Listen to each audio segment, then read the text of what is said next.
एक और याद, नादिर शाह।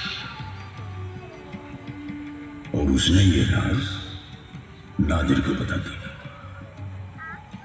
अब नादिर की नजर कोहिनूर पर थी। उसने मोहम्मद शाह को आगरा बुलवाया।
पगड़ी बदलने के रिवाज के बहाने हीरे को हासिल कर लिया।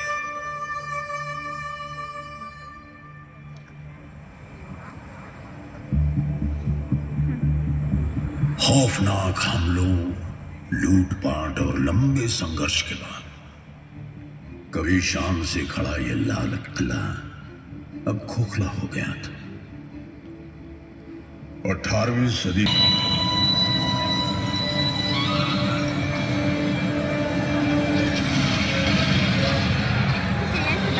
अरे ठाक ना बोलते हम तो बुजुर्ग जमोगे। कोई बात नहीं।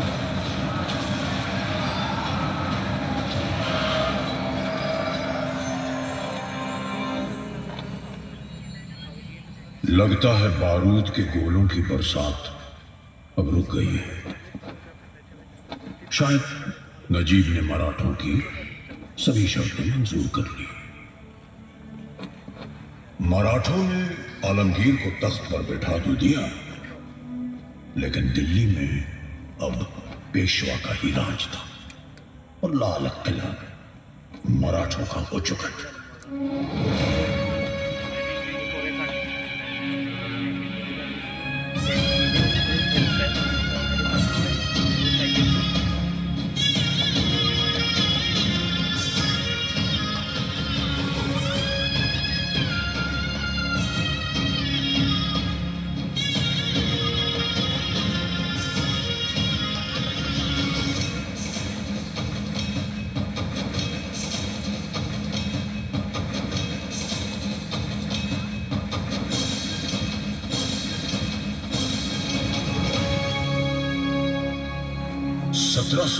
से ले अपने निजी मकसदों के चलते हमारा इस्तेमाल कर रही है।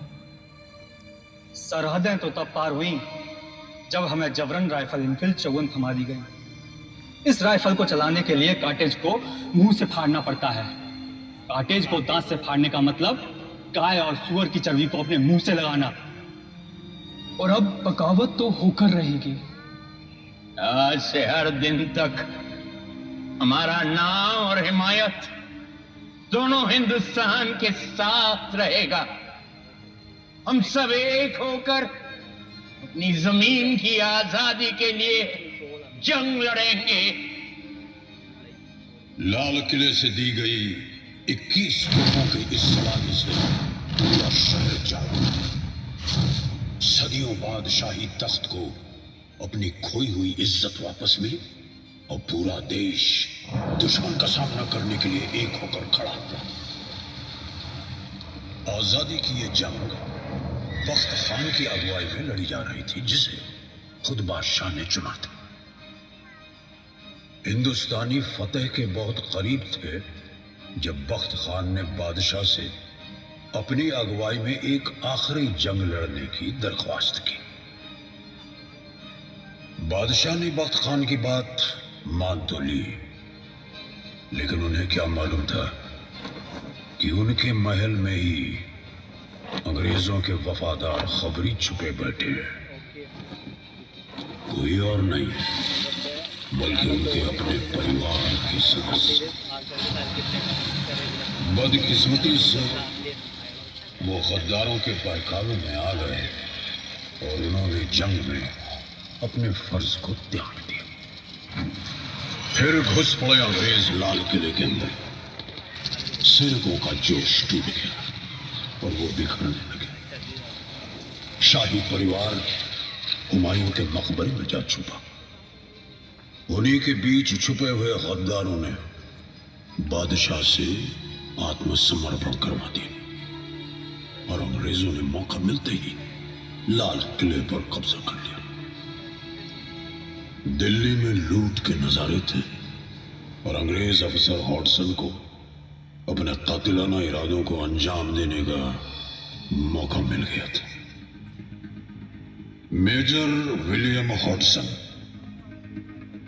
ईस्ट इंडिया कंपनी ने उसे इस बगावत को रोकने और राजद्रोहियों के मन में डर पैदा करने के लिए खास ब्रिटेन से बुलवाया।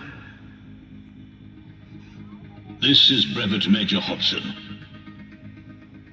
and I never let my men take any prisoners, but shoot them at once. Fire!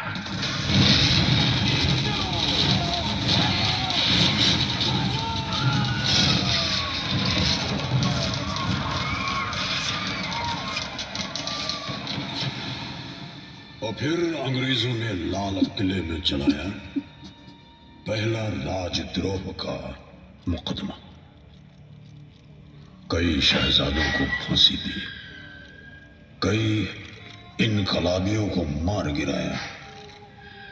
मुकदमे के नतीजे के बाद बादशाह को देश निकाला देकर रंगून भेज दिया गया। कितना है बदनसीब जफर, दफन के लिए 2 गज जमीन भी न मिली। कोई यार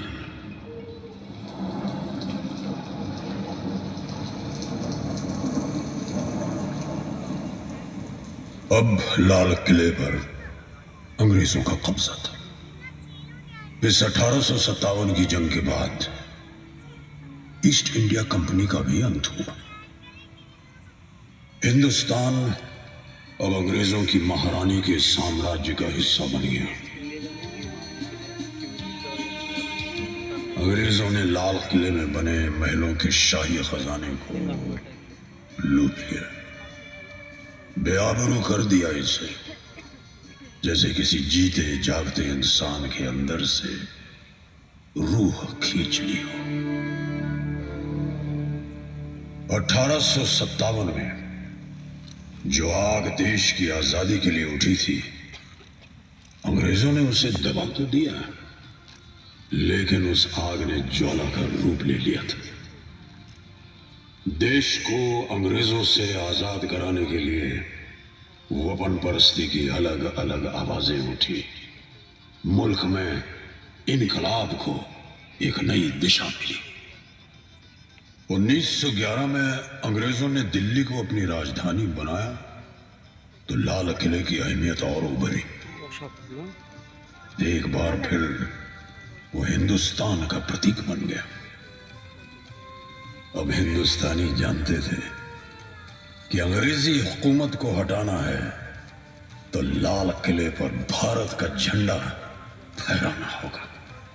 1941 में हिंदुस्तानियों ने आजादी की तरफ एक और कदम बढ़ाया और आजाद हिंद फौज का जन्म हुआ। हिंदुस्तान की अपनी फौज। इस आंदोलन की शुरुआत की Subhash Chandra Bose. We have undoubtedly traveled a long way towards the goal of Swaraj, but complete independence has yet to be won.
63,000 Azad Hind फौज के सिपाहियों में से लगभग 23,000 शहीद हो गए।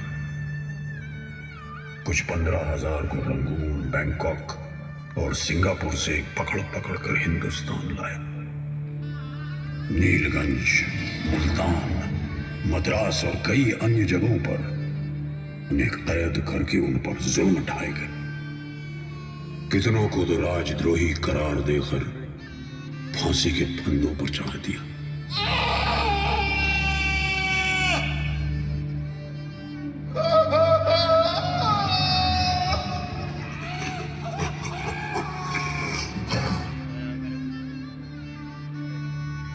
या फिर घटनास्थल पर ही गोली मार दी। यहां बराबर में बसे सलीमगढ़ के किले में हुए जुल्म यहां के इतिहास का एक दर्दनाक हिस्सा है।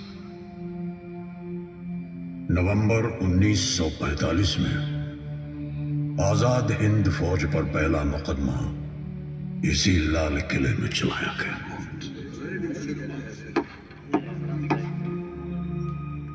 अंग्रेजों से हिंदुस्तानियों की ये एकता बर्दाश्त नहीं हो रही थी। देश के टुकड़े करने के लिए उन्होंने एक और दांव खेला। मुकदमे के लिए 3 अलग अलग धर्म यानी हिंदू, मुसलमान और सिख से एक एक सदस्य चुना, लेकिन असर इसका उल्टा। लोगों का संकल्प अब और भी मजबूत हो गया।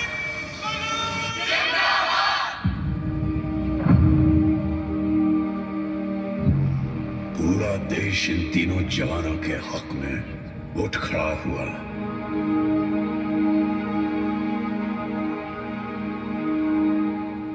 लाल किले से आई आवाज, सैगल दिलों शाहनवाज।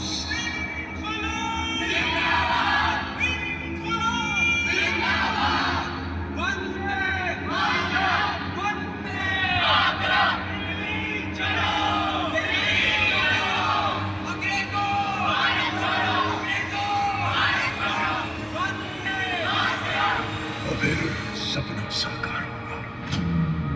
भारत देश आजाद हुआ।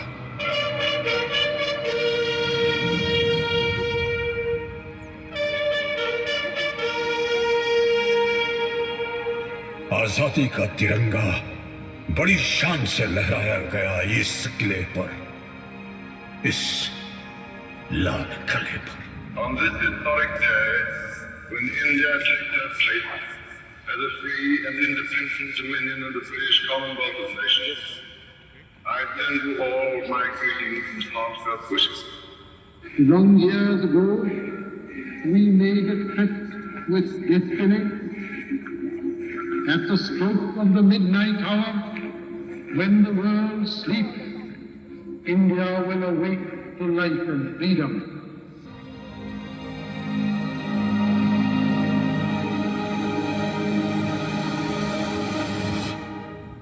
इस अमृत काल में एक एक दिन समय का प्रत्येक क्षण, जीवन का प्रत्येक कण मातृभूमि के लिए जीना, तभी 75 साल तक देश को यहां तक पहुंचाने में जिन जिन लोगों ने योगदान किया उनका पुण्य स्मरण हमें काम आएगा। जय हिंद। भारतं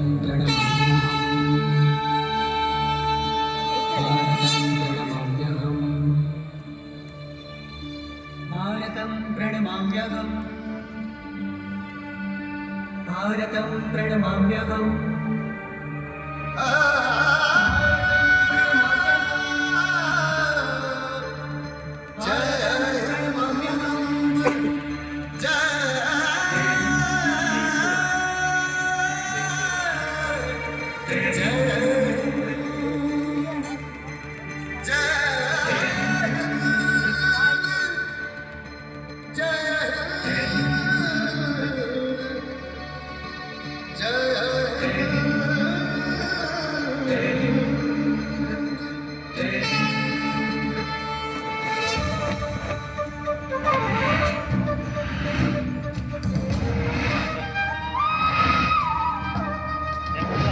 यही है संदेश मेरा, अलबेला है देश मेरा। यही है संदेश मेरा, अलबेला है देश मेरा। वही तो उम्मीद मेरी, वही है आदेश मेरा। वही तो उम्मीद मेरी, वही है आदेश मेरा। बोलो मेरे संग, जय हिंद जय हिंद जय हिंद जय हिंद जय हिंद जय हिंद जय हिंद जय हिंद जय हिंद जय हिंद।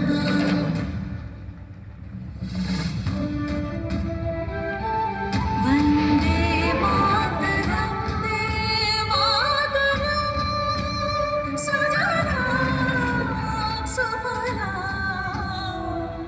मलयज शीतलां।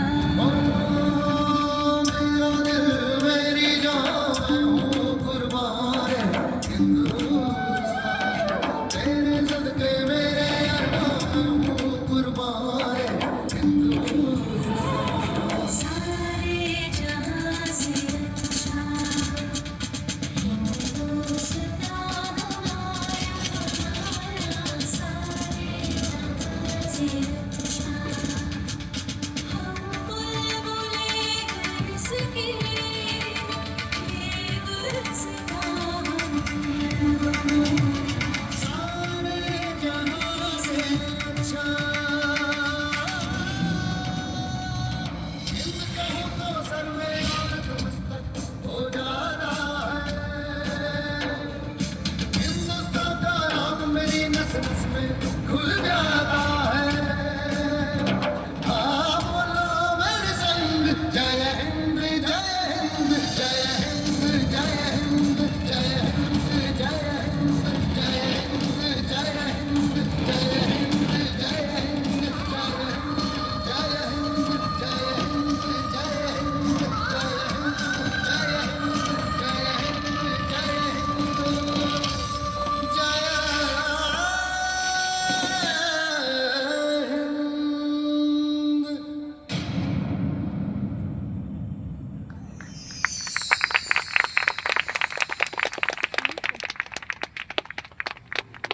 जनगण मन अधिनायक जय